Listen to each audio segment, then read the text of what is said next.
down under.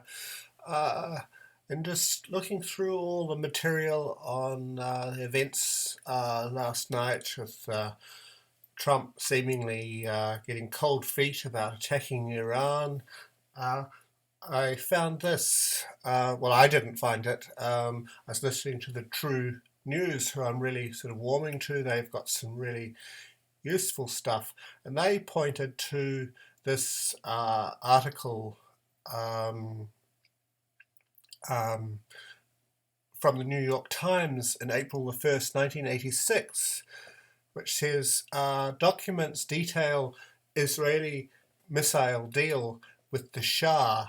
Well, well, well. So let's just go over I've just got the audio of this, so we'll do that. We've got a lot of stuff, and this could really be a full hour. What's sitting here in front of us, I think we'll just touch on it. In our editorial meeting today with Edward and Doc, I started reminiscing some of the stories that I reported over 20 years, and I've got these things stored in mental file cabinets in my brain, and it's a magnificent library up there. And they've watched me try to retrieve them, and we're over here catching up now. Can we find that? Yeah, they're online looking, saying, "Well, we'll try to find it. Give us a clue. Give us a clue." Okay, and so right. Look at that. We did it. We pulled back. We pulled out of the archive some of these stories, and going back into the 1990s, there were reports that Iran had purchased nuclear warheads from Russia, Kazakhstan. Yes. But the one, I think that is the most shocking story here, and I think this will be the only one we'll have time to deal with. We'll have to save the rest for next week. This is a 1986 New York Times article. 1986. Documents detail Israeli missile deal with Shah, the Shah of Iran. Right. The Israelis dealing with the Israel, according to the New York Times, 1986, Israel was selling missiles to Iran. And our State Department, our Defense Department knew nothing about it. That's right. They were shocked to find it out. That's right. Two of our allies were trading weapons technologies with one another, enough weapon technology from Israel to Iran, where, and in the article itself, it says that they could put a nuclear warhead, Iran could put a nuclear warhead on a missile. That's right. So Iran was getting Israeli missiles, and Israel was getting Iranian oil. Yes. 1986, New York Times.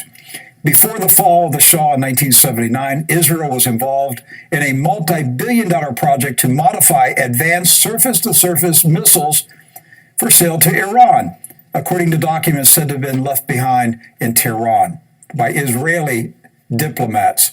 The doc fitted with nuclear warheads. Yes. The Israelis. Do you get this? The Israelis were selling the Iranians missiles that could be fitted with nuclear warheads, and now Benjamin Netanyahu wants American men to die on a battlefield for Israel? We sold them the technology that started their whole program. We didn't. They did. No, we did. We did because we financed the military-industrial complex in Israel. Yes. And we transferred American missile technology to Israel, and then they converted it so that they could skirt American restrictions. Yes. So this goes on to say, New York Times, 1986, the Israeli-Iranian project, codenamed Flower, was one of 6 oil for arms contracts signed in April 1977 by the Shah, Mohammad Reza Pahlavi, and Shimon Peres, then the Israeli defense minister. It goes on to say the possession of surface-to-surface missiles was part of the Shah's plan to turn Iran into the most formidable military power in the Middle East. For the Israelis, the deal offered a guaranteed oil supply as well as financing for advanced military research. According to the documents, a missile was test fired in Israel in the presence of an Iranian general. Yes. The aim of the project was to extend the range of an Israeli missile developed in the 1970s and replace American supplied parts so that Israel could legally export it without American approval. There's our wonderful allies, the Zionists in Israel. Incredible. Using the American people, using us for their own benefit. And they go on in this article. Remember, this is back in 1986, so this is more than 30 years old here. In this article, it says here, American officials said they were aware that Israel was developing a missile that could carry a nuclear warhead. That right there should shake you in your boots, right there. Just that one statement. So American officials said they were aware that Israel was developing a missile that could carry a nuclear warhead. They also knew that Iran was sending oil to Israel. What they did not know was that Iran was involved in Israel's weapons development. I was surprised. That's what Gary Sick, the Iran specialist on the National Security Council under Jimmy Carter, he said, I was surprised by the documents. I was shocked. I was, flabbergasted, Rick, by the documents. Surprised to learn that two countries closely allied with the United States were conducting joint military operations without talking to us about them. I was shocked, flabbergasted, knocked over, Rick. Goes on to say, most surprising was the Joint Missile Project. Former official Harold Saunders, Assistant Secretary of State for Near Eastern Affairs under Carter, Israel built a lot of things for the Iranians that we did not know about. And this is... Repeat that statement. Israel built a lot of things for the Iranians that we did not know about. But it surprises me that the Israelis would have brought the Iranians into the development of a missile that may have been part of their nuclear program. If that is the case, I am surprised we did not know about it. And then we get this fat-mouthed Netanyahu. What a liar. What a liar. He knows the truth. He knows that Israel sold missiles that could carry nuclear warheads, that Israel sold the missiles to Iran. Israel did it. Netanyahu is a liar. And if the Shah of Iran had not fallen, according to this article, this joint weapons development program would have carried on. Oh, no. It gets even better than that, because it says in this same New York Times article that the Israelis left shortly before the revolution. Mm-hmm. They wanted the revolution. They needed a revolution because they needed an enemy in the Middle East, and they created their own enemy. Well, that sounds like an interesting plan. Isn't that what the United States did with ISIS, Al-Qaeda? But what did the Shah say to CBS News? Well, he figured out he was being played. He figured it out. And he called out those playing him. And they took him out. They took him out. He was so nervous that he was almost like looking around in the studio as he was being interviewed by Chris Wallace's father. Mike Wallace. Mike Wallace. Yes.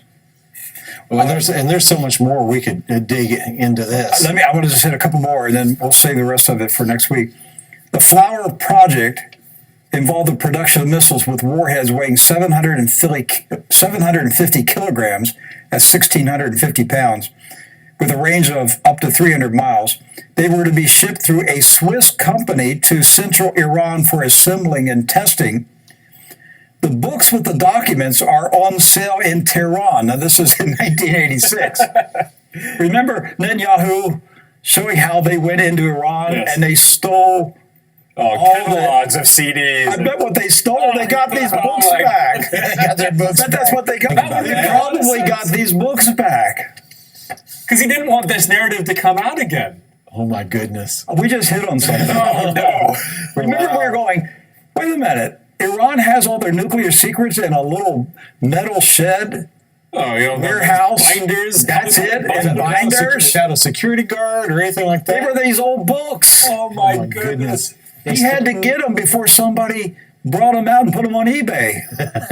Whoops. So, wow.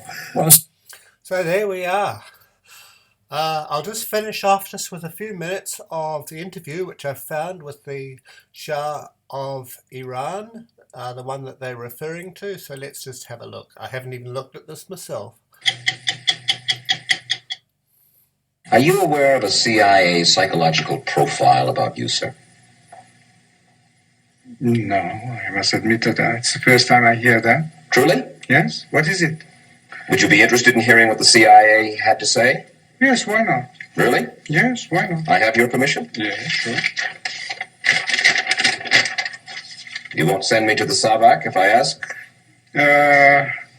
No, I would spare you this terrible ordeal of going through torture.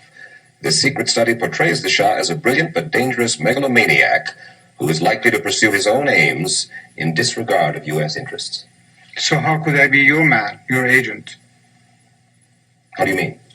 safeguarding your interests? Well, it says that the Shah is an uncertain ally. His dreams of glory apparently... I know. So you would like me to be your stooge? Do you want me to go on, or shall I forget about this, Your Well, Majesty? some funny points, why not? So he went on to quote to him from the CIA profile. His dreams of glory, it said, apparently exceed his ability to finance them. When his oil revenues run out in an estimated 2 decades, he might use his new military power to seize some neighboring oil fields. Shall I go on, or would you prefer that I stop, sir? Well, the question is that I have now that you mentioned, I have seen that appearing in papers, but I think it's lots of imagination in that. So there we are. I'll finish off with that. See more rocks from down under.